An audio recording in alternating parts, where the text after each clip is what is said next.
Madaling araw nang magising si Steven. Nakaramdam siya ng sobrang buhay ngayon sa hindi malamang dahilan. Gusto ni Steven na gumawa ng ilang gawain sa bahay, at maging produktibo ngayon. Balak niyang mag-jogging sa lugar ng pinagtatayuan ng bahay niya. Naligo muna siya saglit at nagsuot ng jogging pants at itim na muscle t-shirt. It's been his routine arrived at unsecluded this place in Leyte. Kasalukuyan siyang naninirahan sa isang lugar sa probinsya ng Leyte. Ito ang unang beses na nakapunta siya sa lugar na ito at nagustuhan niya kaya naman pumirme siya. He fell in love at the place and environment. Dahil hindi naman masyado kilala ang lugar ay tahimik ang buong komunidad. Natuklasan ni Steven ang lugar nang ipadala siya ng kanyang ninong Rex sa isang misyon. Dahil gusto niya ito, nagpasya siyang bumili ng bahay at lupa. 2 buwan pa lang siya simula nang tumira siya sa Isla Solana. Isla Solana, a nice place to chill and unwind. It's a perfect haven for people like him who likes to live in peace and quiet places. May magaganda din ditong pasyalan at may mga turista din na dumadayo sa lugar. Hindi gaanong matao at hindi maraming sasakyan kaya mas sariwa ang hangin dito. The whole Isla Solana was a majestic place to stay. Pangingisda at pagsasaka ang pangunahing kabuhayan sa lugar. Isla Solana has a very massive rice plantation and abound in terms of marine resources. Sagana na nga sila sa lupa, sagana pa sa lamang dagat. Tinakbo ni Steven ang kahabaan ng tahimik na kalsada ng sentro. Isla Solana US divided into 3 sections. The Centro, the Costa and the Sagkahan. Centro was like the capital of Isla Solana, where infrastructures are built in. The Costa is located near shorelines. Nasa tabing dagat lang ito kaya ang Costa ang nagiging supplier pagdating sa mga lamang dagat. Karamihan sa nakatira sa Costa ay mga mangingisda. The Sagkahan was located in higher part of the place. Ito naman ay parang bukid. Opposite the Costa, Sagkahan is the place big supplier in terms crops and rice. Karamihan din sa nakatira doon ay mga magsasaka. Pero kahit nahahati sa 3 bahagi ang Isla Solana ay malapit lang naman ang mga lugar sa isa't isa. Pwede nga lang lakarin iyon. Kuya Pogi, bili na po kayo ng mangga. Bagong pitas lang po, mura lang at matamis. Alok sa kanya ng isang bata babae sa gilid ng daan. Napatigil naman sa pagtakbo ang binata dahil doon. Lumapit siya sa pwesto ng bata. Nasa gilid lang ito ng kalsada at walang kasama. Ikaw lang mag-isa dito, tanong niya sa bata. Umiling ang batang babae. Hindi po. Sagot nito saka may tinuro sa bandang unahan nila na sinundan niya din ng tingin. Kasama ko po ang kuya ko. Nangunguha pa po ng mangga doon. Tumango-tango naman ang binata saka sinuri ang mangga. He wanted to buy some for Althea. Alam niyang matako iyon pagdating sa mangga. Dahil yung binili niya ng nakaraan ay halos hindi namigay. Laking gulat niya nang makita niya si Althea sa ospital. Sa dami-daming lugar ay doon pa talaga sila nagkita. At mas lalo siyang nagulat nang malaman niyang buntis ito. Nagkaroon kaagad siya ng hinala. Steven can still remember the unforgettable night they shared. Birhen pa ang dalaga kaya alam niyang sa kanya iyong bata. Kaya gusto niyang makausap ito ng masinsinan. But of course, before that, ang ama muna nito ang kakausapin niya. He felt responsible for everything that happens to Althea. Natigil ito sa pag-aaral dahil sa pagbubuntis nito. Kinukot siya ng ibang tao dahil sa maagang pagbubuntis. Steven was accountable for it. Kaya naman gusto niyang matulungan ang dalaga. Althea needs a strong support system and he's willing to give whatever she needs. Magkano ba ang kilo nitong mangga mo? Tanong niya. Namimilit siya ng mga medyo malalaki. 3 piso lang po kada isa, Kuya Pogi. Nakangiti na sagot ng bata sa kanya. Ang mura naman. Hindi ba kayo malulugi nito? Wala po kasing bumibili kapag minahalan namin. Ayos na po na kunti ang kita kaysa sa wala. That makes Steven sad. Alam niya kung gaano kahirap ang buhay dahil naranasan niya na din iyon noong bata pa siya. Nasaan ba ang magulang niyo? Wala na po kaming magulang, Yung tatay po namin pumanaw na po tapos yung mama naman po namin may asawa na iba.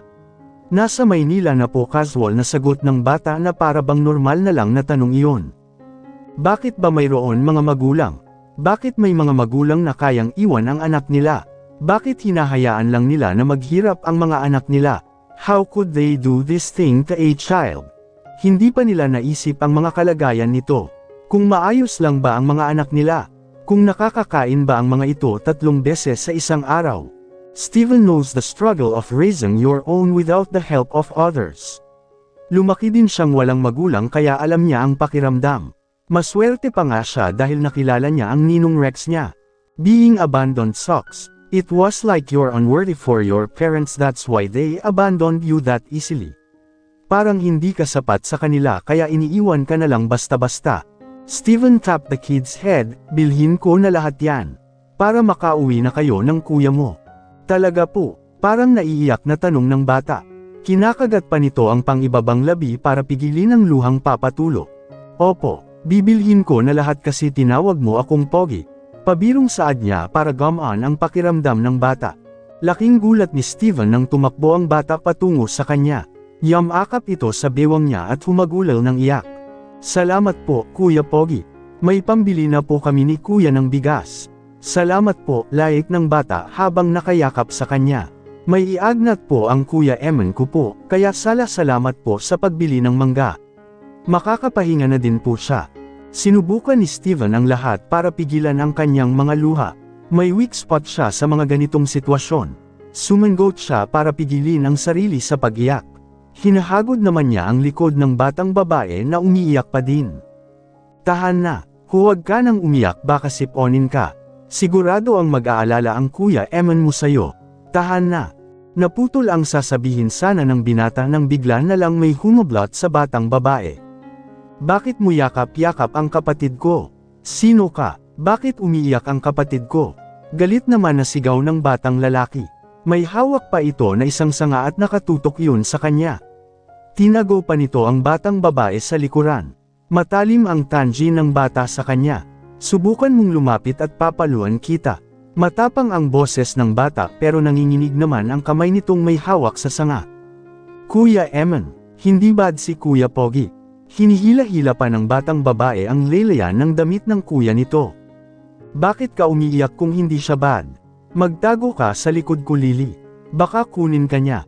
Pinipigilan ni Steven ang natawa. Hindi naman talaga nakakatawa ang sitwasyon nila pero natutuwa siya dahil nagtatapang-tapangan ang batang lalaki kahit na halatang takot din ito. Ibaba mo ang sanga mo, Kuya Eman. Nahihiyang ani ng batang babae habang pasulyap-sulyap sa kanya. Baka hindi nabilhin ni Kuya Pogi ang tinda nating mangga. Ibaba mo na. Ibinaba naman ng batang lalaki ang sanga na hawak pero alerto pa rin ito. Binabakuran pa din ito ang nakababatang kapatid. Bibili ka po ng mangga? Tanong ng lalaki sa kanya. Hindi na matapang ang boses nito. Oo, bibilhin ko lahat. Hindi makapaniwalang tumingin sa kanya ang bata. Lahat po, pati ang mga bagong pitas ko. Oo, lahat. Uubusin ko lang ng binibenta nyo. Dahil sa sobrang tuwa ng batang lalaki at tumalon-talon pa ito. Yamakap pa ito saglit sa kanya saka tumalon ulit. Yehey, yehey, sold out na tayo, Lily. Natutuwang sabi nito. Kaya nga ako naiyak kanina eh. Hal ika na bilangin na natin lahat para makauwi na tayo. Bibili ako ng bigas at hotdog. Di ba gusto mo ng hotdog? Yun ang uulamin natin mamayang gabi. Masayang saad ng batang lalaki sa kapatid nito habang binibilang ang mangga. Talaga kuya, halata sa mukha ng batang babae ang kasiyahan pero naging malungkot ang mata nito kalaunan. Pero paano ang gamot mo? Baka wala nang matira sa pera kapag bumili tayo ng hotdog. Mahal yun. Mataman lang na nakikinig si Steven sa mga bata. These kids should not suffer this kind of fate. Ang babata pa nila para masilayan kung gaano karahas ang mundo. Dapat nga ay naglalaro pa ang mga ito imbes na maghanap buhay. Steven came up with the decision he thinks what's right. He wanted to help the two. Para naman kahit kaunti gumaan ang mga buhay nito at makatulong siya. Saan ba kayo nakatira? Tanong niya dahilan para matigil ang dalawa. Tinuro ng lalaki ang isang kubo katabi ng isang puno ng mangga. Iyon po ang bahay namin. Okay lang ba kung bisitahin ko kayo mamaya? The innocent girl tilted her head. Ha, bakit po? Tanong bago biglang tinakpan ng bibig gamit ang kamay. Huwag niyo po Corning i-report sa DSWD po. Ayaw namin doon. Please, Kuya Pogi, huwag niyo po kaming isumbong. Mabilis naman siyang umiling. No, no, I would not do that. Bibisitahin ko lang kayo kasi may ibinigay ako mamaya. Hindi ko kayo isusumbong. Inabot ng batang babae ang hinliliit nito palapit sa kanya. Pinky promise po. Natawa siya pero iginaya din niya ang hiliit at ibinigkis sa daliri ng bata. Pinky promise. Ilang minuto ang inantay niya para sa mangga. Nasa 40 piraso lahat ng mangga. Umiyak pa nga ulit si Lily dahil sinubrahan niya ang bayad. Mamaya babalikan niya ang mga bata. Balak niyang bumili ng mga groceries nito para hindi na nila masyadong isipin kung ano ang kakainin nila. Binaybay niya ang daan habang bitbit ang mangga. Hindi naman iyon mabigat. Bibisitahin niya ang supermarket na pinapagawa at para na rin kausapin ang ama ng dalaga. Hindi na din siya nagpalit. Nakapon-jogging pa din siya. Hindi niya alam kung saan haantong ang lahat pero aakuin niya ang responsibilidad bilang ama. Hindi naman din siya bata. He wanted to settle down but he needs time to heal his heart. Kaya siya tumira sa Isla Solana para umiwas kina Katrina. Mas nasasaktan lang kasi siya tuwing nakikita niya ang dalaga. Kaagad niyang pinatawag ang ama ng binata nang makarating siya ng site. Aamin siya at handa siyang tanggapin ang anumang posibleng kahihinatnan. Sir, pinatawag niyo daw po ako. Halatang kabado si Jaime. May sasabihin lang sana ako sayo. Importante lang. Kinakabahan na umupo si Jaime ang isang silya. Tungkol saan po ba sir? It's about Althea. Nako, sir, pasensya na po sa inasal ng anak ko noong nakaraan. Ako na po ang hihingi ng tawad. Pasensya na po kayo, sir. Huwag niyo po sana akong sesantihin parang awa niyo na sir. Paghingi ng pasensya ng matanda. Nanginginig pa ang mga kamay nito. Mabait naman po yun, sir. Paiba-iba lang talaga ng ugali ang anak ko dahil sa pagbubuntis. Pasensya na ho kayo sir. Wala ho akong balak na sesantihin kayo, agaran niyang sabi. Hindi ho tungkol doon ang sasabihin ko. Ito ay tungkol sa pagbubuntis ni Althea. Mukhang nakahinga naman ng maluwag ang ama ng dalaga. Anong pong tungkol doon? Huminga ng malalim si Steven at tumingin sa mga mata ni Jaime bago nagsalita. The father of her child. It was me. Ako ang nakabuntis sa anak nyo. Nasa may sala si Althea at panay ang kain niya sa mangga na dala kahapon ng kanyang tatay mula sa trabaho. Tinanong ng dalaga kung saan ba ito nakuha ng kanyang ama pero tanging ngiti lang ang tugon nito. Kanina pa siya pasulyap-sulyap sa kanyang tatay. Hindi kasi ito pumasok sa trabaho at panay lang ang titig nito sa kanya mula pa kanina. Napapantastukuhan siya sa kinikilos ng ama. Hindi naman ganito ang kanyang tatay dati ngayon lang. Nasa may labas ng bahay ang kanyang tatay nagkakape pero ang mga mata nito ay nakatutok sa kanya.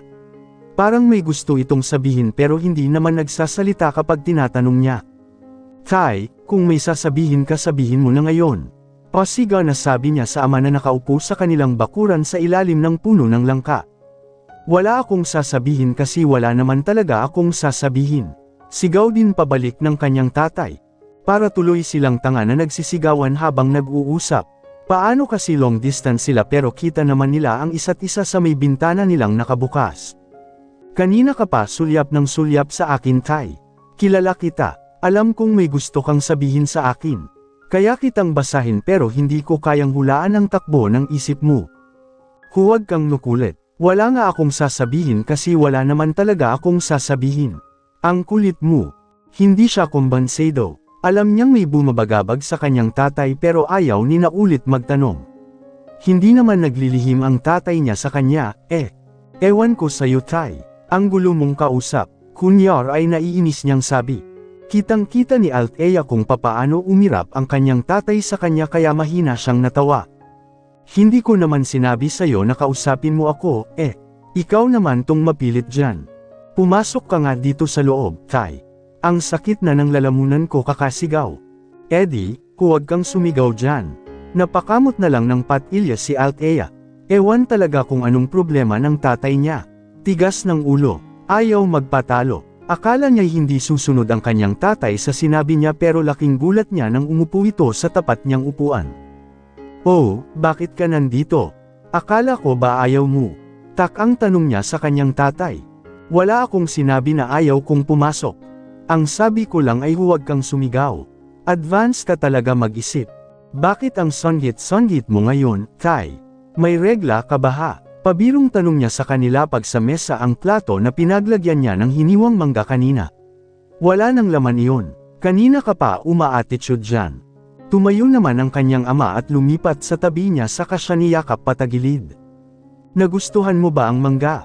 Kahapon mo pa kinakain yan. Mabuti at hindi ka pa nagtatae dahil dyan. Isinandig ni Althea ang kanyang sarili sa kanyang tatay. Opo, ibang-iba ang lasa niya kumpara sa palaging dinadala ni Ate Linda sa akin. Saan mo ba nakuha ta? Sobrang dami. Hindi naman season ng Indian manggo ngayon. Bigay yan ng hindi ko kilala tao. Matabang na sabi ng kanyang ama. Umawang naman ang kanyang mga labi sa kapinalo sa braso ang ama niya ng mahina. Hindi mo pala kilala kabit mo pinakain sa akin, Tay. Paano na lang kung madumi pala ang mangga? Paano kung may inilagay dyan na kung ano? Minsan tatay tong tatay niya parang grade 2 kung mag-isip. Ang sarap kurutin. Mabuti na lang minsan lang yun baka ma-high blood pa siya kung aataw-arawin ng kanyang tatay. Ngayon ka lang nagreklamo kung kailan naubos mo na ang isang supot. Mataray na sabi ng kanyang ama bago bumantong hininga. Linisin mo pala ang kwarto mo ha. May bisita akong darating. Sobrang kalat pa naman ng kwarto mo. Nakakahiya kang babae ka. Naguguluhan niyang tiningnan ng ama na parang batang nakadikit sa kanya. Hindi pa din ito kumikalas sa pagkayakap sa kanya. Her father was acting like a clingy 3-year-old baby to his mom. Ano naman ang kinalaman ng kwarto ko sa bisita mo? At saka hindi kaya makalat ang kwarto ko, no? Napaka-judgmental mo talaga, Tay. Huwag ka ng maraming tanong. Basta linisin mo na lang ang kwarto mo. Palitan mo lahat ng punda at bedsheet mo. Huwag mong sabihin na sa kwarto ko papatulugan ang bisita mo. Pinanigkita niya ng mata ang tatay niya. Di hindi ko sasabihin. Umawang ang kanyang labi. Kahit kailangan talaga desisyon tong tatay niya. Sarap kurutin. Kunti na lang talaga makakatikim na to ng kulot mula sa kanya. Personal space ko ang kwarto ko, Tay. Hindi ako nagdadamot pero ayaw ko na may iba akong kasama sa kwarto. Sa kwarto mo na lang patalugan, total bisita mo naman yun. Sundin mo na lang ako, Althea. Huwag na maraming tanong. Saad ng kanyang ama gamit ang seryosong boses nito. Her tatay barely calls her by her name. So, when her tatay does, alam niyang seryoso ito. Isang mahabang katahimikan naman ang bulat sa dalawa. Wala nang may nagtangkang magsalita. Panakikiramdam lang nila ang isa't isa. Pwede ba akong magtanong? Basag ni Jaime sa katahimikan saka kumalas sa yakap sa anak at hinarap ito. Umayos naman ang upo si Althea dahil sobrang seryoso ang mukha ng kanyang tatay. Ano po yun, Tay? Seryoso din ang kanyang mukha. Althea can feel a bit tension. Ito ang isa sa mga dahilan kung bakit niya mahal ang kanyang tatay. Maaring ang kanyang ama ay laging nagbibiro at gumagawa ng mga kalokohang bagay ngunit kapag ito ay naging seryoso, ito ay talagang isang bagay na hindi mo dapat basta-basta. Kaya takot ang ibang kapitbahay nila sa tatay niya. Dahil wala talaga itong sinasanto kapag seryoso. Answer me with all honesty. Seryosong saad ng kanyang ama. Pero shoota. Sobrang pagpipigil ni Althea na hindi matawa dahil sa pagsalita ng tatay niya gamit ang Ingles na wika. First time iyon. Don't go around the bush, Dad. Sagot niya sa Ingles din na wika. Natatawa pa siya ng kunti pero hindi niya pinapahalate sa kanyang tatay. Ask me directly. Sabihin mo, hindi ito ang unang beses na nakita mo ang boss ko, diba? Biglang naglaho ang saya niya sa mukha at napalitan iyon ng kaba at takot. Naramdaman siya ng kakaibang takot. Paano niya ba sasabihin sa kanyang tatay na ang boss niya ang nakabuntis sa kanya? Ano na lang ang magiging reaksyon nito? Would her dad be disappointed by her? Itatakwil pa siya ng kanyang ama. Althea went frozen rock. Natulos siya sa kinauupuan at hindi makagalaw. Nanlalamig din ang kanya mga palad. Ramdam niya ang labis na panginginig ng katawan. Akmang sisigot na sana siya nang magsalita ulit ang kanyang tatay. Huwag kang magsinungaling, anak. Magsabi ka ng totoo. Hindi naman magagalit ang tatay. Malumanay at kalmadong saad ng tatay niya. Kahit pa malumanay at kalmado ang boses ng kanyang ama ay hindi pero nawala ang kaba at takot niya sa dibdib. Althea cleared the lump on her throat before speaking. Nagkita na kami sa Maynila po, Tay. Isang beses lang po. Tugon niya sa sobrang babang boses pero sapat na iyon para madinig ng kanyang tatay. Tumungo-tango naman ang kanyang tatay sa kaginulo ang kanyang buhok. Iyon lang ba? Wala ka ng ibang sasabihin. Parang may alam ang tatay niya. Nararamdaman ito ni Althea, parang alam na nito ang sagot bago pa man siya nagtanong. Iba talaga ang pakiramdam niya sa kanyang tatay ngayon. Parang alam na ng tatay niya ang lahat. Napatigil siya. Possible kayang alam ng kanyang tatay na may nangyari sa kanilang dalawa ng boss nito. Pero kanino? Hindi naman niya sinabi kahit kailan ang pangalan ng lalaking nakabuntis sa kanya, sa boss niya. Impossible naman ata na si Steven mismo ang magsabi noon sa kanyang tatay. Tiyak siyang bagbog sarado na si Steven kung tama man ang hula niya. Kinagat ni Althea ang pang-ibabang labi. Pinaglalaroan niya na ang kanyang kuko dahil hindi niya alam kung papaano sasabihin sa kanyang tatay ang tungkol sa ama ng pinagbubuntis niya. Althea gathered all her strength and courage to confess. Ano kasi tay?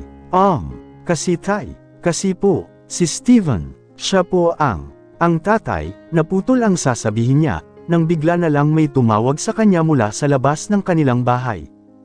Ate Leng, nagkukumahog na sigaw ni Tonton at tumakbo papasok sa kanilang bahay. May dala itong isang supot. May nagpapabigay po sa iyo nito. Hello po Tay Jaime, bati ng bata sabay mano dito. Tinanggap naman siya ang supot at tiningnan ang laman yon. Nagulat siya na puno ito ng tinapay at tsokolate. Saan to galing? Sino daw ang nagbigay? Nasa supot pa rin ang atensyon niya. Hindi naman po sinabi kung kanino galing, basta dalawang bata po ang nakita ko kanina sa tapat ng bahay nyo kaya nilapitan ko po. Sabi nila ibigay ko daw po yan kay Althea Luis Quirino. Ikaw lang naman ang may ganang pangalan dito sa atin, Mahabang lintayan ng bata, hinihingal pa nga ito. Isinara niya muli ang supot. Ibabalik ko to, baka kung anong inilagay dito. Hindi tayo sigurado kung malinis ba ito o ano. Inagaw ng kanyang tatay ang supot mula sa kanya. Parang malinis naman, nakalagay naman sa box ensaymada, mukhang masarap and dami pang cheese. Natakam naman si Althea doon. It was really tempting. Kilala mo ba ang mga bata na nagdala nito, Ton?